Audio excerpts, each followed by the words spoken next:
সেইখিনি দুই এটা আমি ইনকুৱাৰী কৰাৰ কাৰণে সিদ্ধান্ত গ্ৰহণ কৰিছোঁ।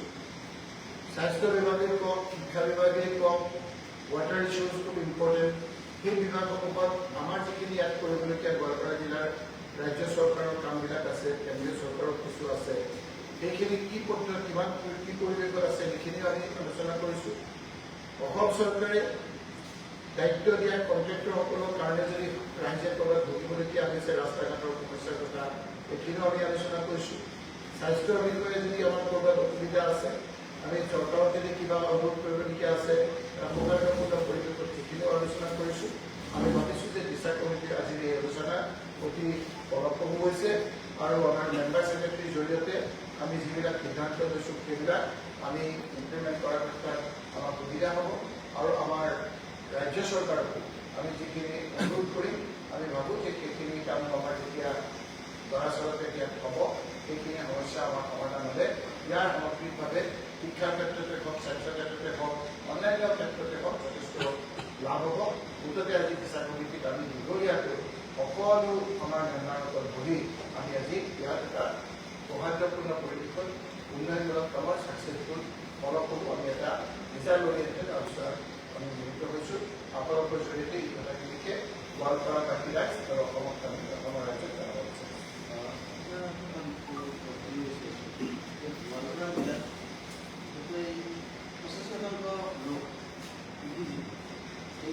গোৱালপাৰা জিলাখনৰ জলসিঞ্চন বিভাগ খুবেই দুৰ্বল। যোৱাবাৰ বিভাগ মন্ত্ৰী বিদ্যালয়ত কিন্তু 50ৰ ওপৰত জলসিঞ্চন একেবাৰে আৰু কিন্তু এটাও নাই। আমি দিশা কমিটিয়ে চাইছোঁ যে এডুকেশ্যন ডিপাৰ্টমেণ্টৰ সৈতে ভালকৈ আলোচনা কৰিছোঁ আৰু দেখিছোঁ যে এটা বাজেট ছেশ্যন হ'ব। বাজেটত যাতে ইয়াৰ এগ্ৰিকালচাৰ ক্ষেত্ৰতো যাতে চৰকাৰে ডিষ্ট্ৰিবিউশ্যন কৰে বেছিকৈ, অকল আপোনাৰ ইৰিগেশ্যনৰ স্কিমবিলাক যিবিলাক হৈ আছে সেইবিলাকতো হয়েই, লগতে যাতে আমাৰ ট্ৰেক্টৰ, পাৱাৰ টিলাৰ এইখিনি কৃষি ক্ষেত্ৰত জড়িত লোকসকল ইয়াত বেছি থাকে আৰু জনজাতিৰ লোকসকল আৰু সংখ্যালঘু লোকসকলো থাকে, যিহেতু কৃষি কৰ্মৰ লগত বেছিকৈ জড়িত, সেইসকলক যাতে বেছিকৈ সহায় হোৱাকৈ আঁচনি দিয়ে তাৰ কাৰণে আমি দিশা কমিটিৰ পৰা পঞ্চক্ৰৰ অনুৰোধ প্ৰস্তাৱ প্ৰেৰণ কৰিছোঁ। আমাৰ নৱনিৰ্বাচিত কাৰ্যবাহী বিধায়ক আছে, তেখেতক আপোনাৰ শুভেচ্ছা জনাইছোঁ। আৰু এই ক্ষেত্ৰত যিহেতু আমাৰ জিলাখন কৃষি প্ৰধান, এই ক্ষেত্ৰখনত যাতে ভাল ব্যৱহাৰ চলায় আপোনালোকৰ মুখত ফুল সংগ্ৰহ কৰক। আপোনালোকে যিটো ভাবিছে সেইটো আমি ভাবিছোঁ। আপোনালোকে দেখিছে যে উন্নয়নৰ ক্ষেত্ৰত আমি সকলো সেইটো কাৰণে আমি আজি গোটেই দীঘলীয়াকৈ আমি আলোচনা কৰিছোঁ আৰু আমি তাতে দুখীয়া ৰাইজক কোনো অসুবিধা নহয় সেই কথাবিলাকক বেছি দৃষ্টিগোচৰ কৰিছোঁ। আপোনালোকৰ যি পজিটিভ কথা কৈছে আপোনালোককো আমি ধন্যবাদ ব্যক্ত কৰিছোঁ। স্যাৰ, কালি অনুষ্ঠিত হোৱা ইণ্ডিয়া ব্লক মিটিঙৰ ওপৰত কিবা ক'ব নেকি স্যাৰ? আজি একেবাৰে আপোনালোকে দেখিছে যে পুৰা দিশা মিটিঙৰ কথা আলোচনা কৰিছে।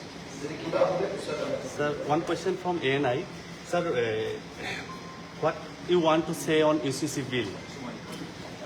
মই আপোনাক বাৰে বাৰে কৈছোঁ যে এইফালে কামটো আপোনাৰ दिशा कमेटी मीटिंग, इस दिशा कमेटी मीटिंग में हम दूसरा बात नहीं कह सकते। आप बाहर में आइए, you come outside, I will say everything. Okay, sure, sir. This is not a break. Okay, thank you.